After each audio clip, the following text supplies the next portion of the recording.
Doctor साहिबा, पहला तो मसला ये है कि जो अफगान तालिबान रजीम है वो तो ये बात मानने को तैयार ही नहीं है कि टीटीपी के लोग जो उनकी क़यादत जो है वो अफगानिस्तान में मौजूद है। जब तक वो ये मानेंगे नहीं तब तक उनके खिलाफ कार्रवाई कैसे करेंगे? तो जो मुतालिबात पाकिस्तान ने सामने रखे हैं वो किस तरह से पूरे हो सकते हैं आपके ख्याल में? देखिए, उसके लिए फिर हमें थोड़ा सा समराइज करना पड़ेगा दोहा से लेकर। हमारे पास शायद उतना टाइम ना हो, फिर मैं इसको थोड़ा स्विफ्टली लेके चलती हूँ।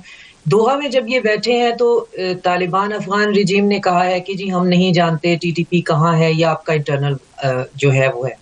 वो इन मुज़ाकरात को वही मुज़ाकरात समझे थे जो आज से पहले हम इनसे करते रहे हैं, जो बायलैटरल होते हैं, जिसके बाद ये हमसे जो भी प्लेजेस करते हैं बाहर निकलते हैं और उसके बाद कहते हैं कि जी पता नहीं हुआ, नहीं हो गया, नहीं हुआ, और हम भी अपने सॉफ्ट कॉर्नर के साथ फिर चलते रहते हैं।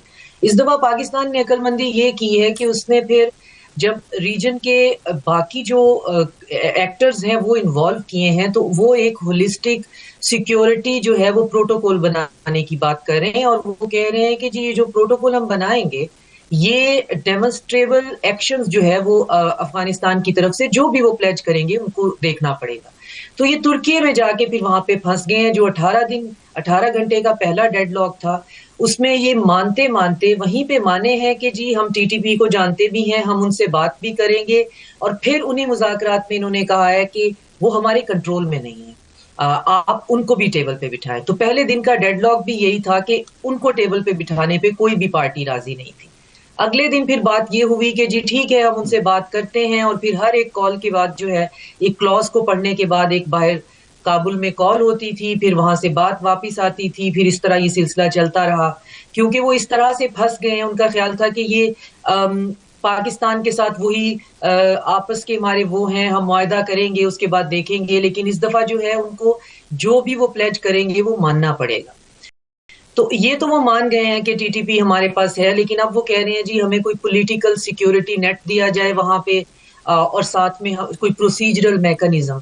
तो इसमें ये जो सिक्योरिटी नेट उनको वहां चाहिए था, जो वो हमसे डिमांड कर रहे थे कि अब हमारे इंटरनल अफेयर्स में खुद जो है आके आप इंटरफेयर करें और कुछ प्रोसीजरल मैकेनिज्म है, तो ये मेरे से डॉट कनेक्ट नहीं हो रहे थे। तो फिर आज जो है मेरे पास एक इंटेलिजेंस रिपोर्ट सामने आई है जिसमें बड़े भयानक किस्म के इंकशाफात हैं और वो पाकिस्तान की तरफ से जो है वो सामने आई है, जिसमें ये बताया गया है कि ये जो Indian joint secretary for Pakistan, Afghanistan है और ईरान, तीनों मुल्कों के इन्होंने एक ही जॉइंट सेक्रेटरी बनाए हुए हैं, वो है आनंद प्रकाश। और जो हमारे Afghan interim acting council general हैं इंडिया में, डॉक्टर करामुद्दीन कामिल, ये multiple time Israeli intelligence officer से मिलते रहे हैं। और जो मुल्ला मुत्तकी का विजिट है उसमें भी वहां पे इंटेलिजेंस ऑफिसर इसराइल के मौजूद थे। तो वो जो गैप मेरे से फिल नहीं हो रहे थे, बार बार कॉल करने वाले और फिर कहना कि जी हमारा पॉलिटिकल एक ऐसा वो है, हमें आपको थोड़ा सा कवर चाहिए, हम फ्रैक्शनाइज हो रहे हैं, फिर हमें कोई प्रोसीजर बताएं, आप हमें स्टेप बाय स्टेप क्या करना होगा। तो ये एक ऐसी डिलेइंग टैक्टिक्स थी, एक ऐसा एक मंजरनामा था जिसके पीछे भी स्ट्रिंग्स कौन हिला रहा है हमें पहले शक था, अब यकीन हो गया कि हम पर ये जो चीज मुसल्लत की गई है। ये बड़ा अहम नुकता आपने उठाया है। अच्छा डॉक्टर शासी, जैसे जनरल साहब ने बात की थी विल की, तो आपको क्या लगता है तालिबान रजीम की विल है और क्या उनके पास कैपेसिटी भी है? उनकी पॉलिटिकल विल भी नहीं है और उनके पास कैपेसिटी भी नहीं है। पॉलिटिकल विल इसलिए नहीं है कि हम उनसे एक्सपेक्ट कर रहे हैं कि वो एक स्टेट की तरह बिहेव करें। वो नॉन स्टेट एक्टर हैं और पिछली कम से कम जो है अगर हम 200-300 साल की इनकी डॉक्यूमेंटेड हिस्ट्री देख लें तो ये नॉन स्टेट एक्टर की तरह ही काम करते हैं। स्टेट का कोई एज सच इनके पास कॉन्सेप्ट नहीं है। जो सबसे पुरानी जो है इनकी जो रीसेंट हिस्ट्री में स्टेट है वो रंजीत सिंह की हुकूमत थी यहाँ से काबुल तक। इसके अलावा ये किसी ऐसी अम्ब्रेला के नीचे नहीं रहे। तो उसकी वजह यह है कि इनका कोई होलिस्टिक इकोनॉमिक मॉडल नहीं। तो इकोनॉमिक मॉडल नहीं है तो फिर इनका ये फंडिंग का इशू जो है वो हमेशा से रहा है, क्योंकि ये लॉन्ग टर्म जो है अचीवेबल और सस्टेनेबल गोल्स के लिए इनके पास स्ट्रेटेजिक पेशेंस नहीं है, कलेक्टिव कॉन्शियसनेस में ही नहीं है। उस पर फिर बदकिस्मती ये है कि अशरफ गनी जैसे और तालिबान ये जो 2.0 जैसे लोग जो हैं इनके ऊपर मुसल्लत कर दिए जाते हैं, जो कि फिर ऐसे लोगों को वहां पे अपने साथ ले आते हैं जिनका अफगान के साथ वो कोई अफगान इंडिजिनस पॉपुलेशन वो है भी नहीं। तो वो जो सिविलियन है वो अपनी जगह पे पिसता रहता है और ये जो है ये अपनी तरह पे लूट खसूट जो है वो मारते करते रहते हैं। तो इनकी सारी पॉलिटिक्स जो है वो सैमसोनाइट के भरे हुए बैग, बोरियां और वाटर कूलर्स की है। यही इनकी हिस्ट्री है, इसी तरह ये चले हैं। अब इनको जो है जिस क्वांटिटी में अगर इसराइल की ये इन्वॉल्वमेंट है और हमारी इंटेलिजेंस एजेंसीज इनको इतना माइन्यूटली ऑब्जर्व भी कर रही हैं, तो पैसा जो है वो बहुत बेतहाशा इनके पास आ रहा है और उसी पैसे की वजह से ही शायद इनके अंदर 3-4 फ्रैक्शन हो गए हैं और अब ये दोबारा एक दूसरे के गले काटने पे आए हुए हैं।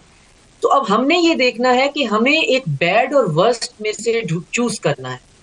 मैं पहले भी एक प्रोग्राम में अर्ज कर रही थी कि पॉलिटिशियंस के लिए और खासतौर पे एक स्टेट के लिए एज अ होल, जब एक चॉइस ऐसी हो जिसमें बैड और वर्स्ट में से चूज करना हो, तो इसका मतलब ये होता है कि उसके पीछे बहुत सी गलत चॉइसेस ऑलरेडी मौजूद हैं। तो हमें सबसे पहले तो ये एडमिट करना चाहिए कि अफगानिस्तान के मामले में हमारी कोई भी कंसिस्टेंट पॉलिसी नहीं रही। हमने भी अपनी पॉलिसी को मेकशिफ्ट ही रखा है। हमें भी थोड़ा सा कुछ कहें तो हम कहते हैं नहीं जी ये बॉर्डर हमने नहीं हार्ड करना, लोगों का क्या बनेगा। कभी हम जाके अमेरिका से इनके लिए फंडिंग का बात कर रहे होते हैं, इनके फ्रोजन एसेट्स जो है इनको दे दें। कभी चाइना से कह रहे होते हैं इन्वेस्टमेंट ले जाएं। अभी पिछले दिनों सेंट्रल एशिया से एक रेलवे ट्रैक हम यहाँ लेके आ रहे थे और वो हमें आज ये ऑप्टिक्स और रेटोरिक दे रहे हैं कि हम एक स्टेट हैं और हम स्टेट की तरह बिहेव करना चाहते हैं। आप पाकिस्तान अपना हाउस इन ऑर्डर करें। तो अब मेरी जितने लोगों से बात हो रही है कि जी हम हार्ड क्यों नहीं हो रहे, तो उनके पास दो इसका जवाब है। एक ये कि इसके ऑप्टिक्स इस वक्त अच्छे नहीं होंगे क्योंकि हम इंटरनेशनल रूल्स को फॉलो करते हैं, तो हम अफगान पॉपुलेशन को इस तरह छोड़ देंगे तो इसके ऑप्टिक्स हमारे लिए अच्छे नहीं होंगे। और बी, अगर हमने ये वैक्यूम छोड़ दिया तो वो वैक्यूम जो हमारे एडवर्सरीज बहुत बुरी तरह से स्क्वीज कर रहे हैं उनके लिए बहुत खुला मैदान मिल जाएगा। तो ये हमें अभी फिलहाल स्ट्रेटेजिक पेशेंस से ही चलना है। हम अभी हार्ड स्टेट नहीं बनेंगे कि हम वैक्यूम वहां पे क्रिएट नहीं करना। अब तालिबान रेजीम जो है अब वो पता नहीं कितना अरसा टिकती है, कितना टिकती है, और उसके बाद अशरफ गनी की तरह एक चार्टर प्लेन जो है कौन कौन कहाँ डॉलर से भरकर लेके जाता है।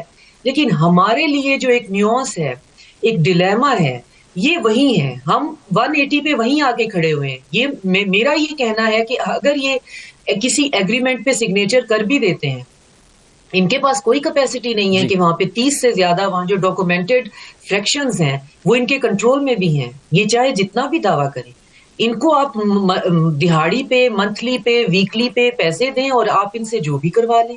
तो जो रेंटे टेररिस्ट और रेंटे जहाद की एक मैन्युफैक्चरिंग वहां पे बनी साहब, आपने बिल्कुल ठीक कहा कि इन्होंने तो इतने सालों से काम यही किया है, उनको आदत भी उसी चीज की पड़ी हुई है। और आपने बिल्कुल ठीक कहा कि उनकी ना तो विल है ना तो उनकी कैपेसिटी है। फिलहाल के लिए डॉक्टर शाजी चीमा साहिब आपका बहुत शुक्रिया, जनरल साहब ने हमें वक्त दिया, आपका बहुत शुक्रिया।